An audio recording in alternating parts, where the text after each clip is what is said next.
रामदेव को अपनी पहचान बताने में कोई दिक्कत नहीं, तो रहमान को अपनी पहचान बताने में क्या दिक्कत हो रही है? जब रामदेव को अपनी पहचान बताने में कोई दिक्कत नहीं है तो रहमान को क्यों दिक्कत हो रही है? नाम छिपाने की कोई जरूरत नहीं। यह कहना है बाबा रामदेव जी का। अब एक सवाल उठता है कि क्या भारत का मुसलमान अपने ही देश में पहचान को छिपाने की कोशिश कर रहा है, या पहचान छिपा करके रहता है, व्यापार करता है और नौकरी करता है? बाबा रामदेव जी को शायद ऐसा लगता है कि मुस्लिम समाज व्यापार या तमाम जगहों पर अपनी शिनाख्त, अपनी पहचान को छिपाता है। और अगर मुस्लिम समाज अपनी पहचान को छिपाने की कोशिश ही करता तो इधर दरमियान देश भर में जो दाढ़ी और टोपी और शक्ल और पहनावे से पहचान करके जो मुस्लिम नौजवानों के साथ जो मारपीट हुई, लिंचिंग हुई, तो वो घटना नहीं होती। वो घटना इसीलिए हुई क्योंकि मुस्लिम समाज का वो नौजवान वो अपने धार्मिक लिबास में था, यानी कि उसके चेहरे पर दाढ़ी थी, सर पे टोपी रही होगी और वो कुर्ता पैजामा पहना रहा होगा, जिससे महसूस होता होगा कि नहीं, ये मुस्लिम समाज का नौजवान है। अगर मुस्लिम समाज अपनी पहचान को ही छिपाता होता तो कर्नाटका में जिस तरीके से ये मुस्लिम लड़की, जहां उसके पीछे भारी तादाद में नौजवान भगवा गमछा लगा करके नारे लगा रहे हैं, तो उससे बेहतर होता कि वो अपना जो मजहबी लिबास है उसको उतार देती, कोई उसकी शिनाख्त भी नहीं कर पाता कि ये हिंदू मजहब की लड़की है या मुस्लिम मजहब की लड़की है। मगर इस बहादुर मुस्लिम लड़की ने अपनी मजहबी पहचान उतारने से बेहतर इन नौजवानों के सामने संघर्ष करना बेहतर समझा। एक वाकया मैं आप लोगों को बताता हूं जो 2015 का है। मोहम्मद इस्माइल, जो कि आधुनिक ग्रुप ऑफ इंडस्ट्रीज में जनरल मैनेजर के ओहदे पर काम कर रहे थे, ये हज करने के लिए गए, वापस आए तो इन्होंने दाढ़ी बढ़ाना शुरू कर दिया, मगर उसके बाद कंपनी ने इन्हें निकाल दिया, जिसको लेकर ये कोर्ट गए, बैर कैफ। आगे क्या हुआ उस डिसीजन के बारे में नहीं, बल्कि इससे यह पता लगता है कि दाढ़ी नहीं मुड़वाने के नाम पर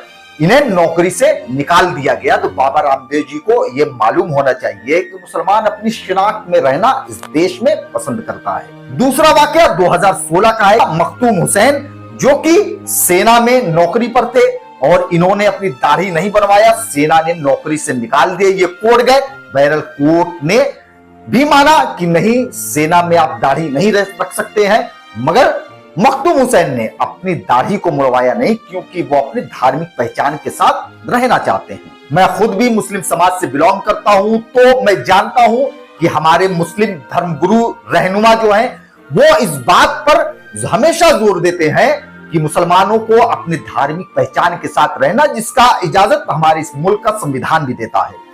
हाँ, कुछ लोग जरूर हैं जो सबसे बड़ा धर्म व्यापार को समझते हैं।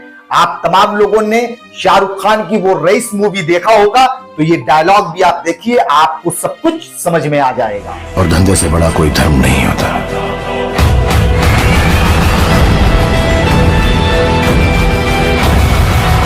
व्यापार को सबसे बड़ा धर्म बताने वाले कुछ अपवाद हैं, जो कि हिंदू देवी देवताओं के नाम पर अपनी फर्में चला रहे हैं। मगर ये सिर्फ मुस्लिम समाज में ही नहीं, बल्कि अगर आप देखिएगा तो ये मुस्लिम समाज में भी मिलेंगे, हिंदू समाज में भी मिलेंगे। गणपति टूरिस्ट ढाबा, इसको चलाने वाला मुसलमान। वैष्णो ढाबा, इसको चलाने वाले मोहम्मद अनस। इस तरीके की तमाम फर्में हैं जो कि एक हिंदू देवी देवताओं के नाम पर रखे गए हैं और वो अपना व्यापार चला रहे हैं। मगर ऐसा नहीं कि ये सिर्फ मुस्लिम समाज में है कि व्यापार को चलाने के लिए आप नाम बदल करके व्यापार कर रहे हैं। आप देखिएगा तो ऐसे सारे समाज में मिल जाएंगे कि जहां का जिस तरीके का माहौल है वहां पर वो लोग उसी तरीके से अपना व्यापार कर रहे हैं।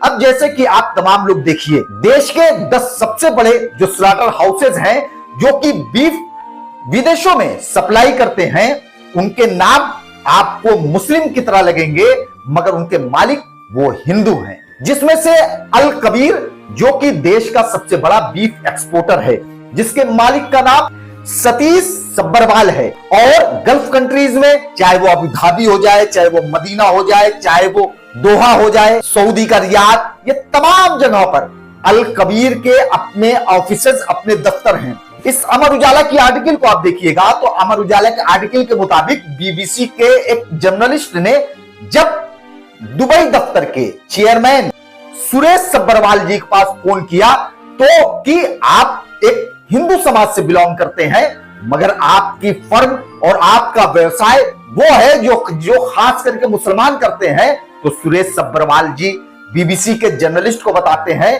कि देखिए, व्यवसाय और धर्म दोनों अलग अलग चीजें हैं, दोनों को अलग अलग तरीके से देखना चाहिए। दूसरा बूचड़खाना अरेबियन एक्सपोर्टर्स, नाम से आपको लगेगा कि जैसे कोई अरब से कोई मुसलमान का ये स्लॉटर हाउस है, मगर नहीं। इनके मालिक का नाम सुनील कपूर है, जो कि एक हिंदू समाज से बिलोंग करते हैं।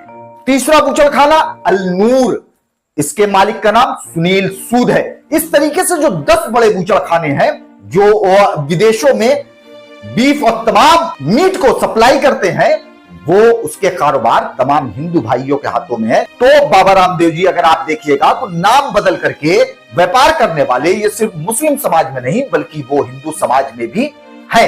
अब आप तसव्वुर करिए, जो लोग दुबई में व्यापार कर रहे हैं, जिन अगल बगल के एटमॉस्फेयर में ज्यादातर मुस्लिम समाज के लोग हैं, वहां जाकर के देखिए कि दुबई में जो हिंदू भाई कारोबार कर रहा है उसके फर्म का नाम क्या है।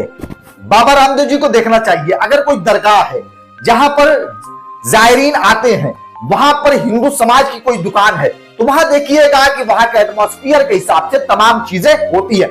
मगर बाबा रामदेव जी को या तमाम जो पैनलिस्ट जो कह रहे हैं कि आखिर में क्या दिक्कत है कि मुस्लिम समाज को अपना नाम बताने की, क्यों ये नाम छिपा रहे हैं, तो ये नाम नहीं छिपा रहे हैं। ये गलत पूरे देश को लगा, ये गलत देश की इंसाफ पसंद आवाम को लगा और ये गलत सुप्रीम कोर्ट को भी लगा, इसलिए सुप्रीम कोर्ट ने इस पर रोक लगा दी।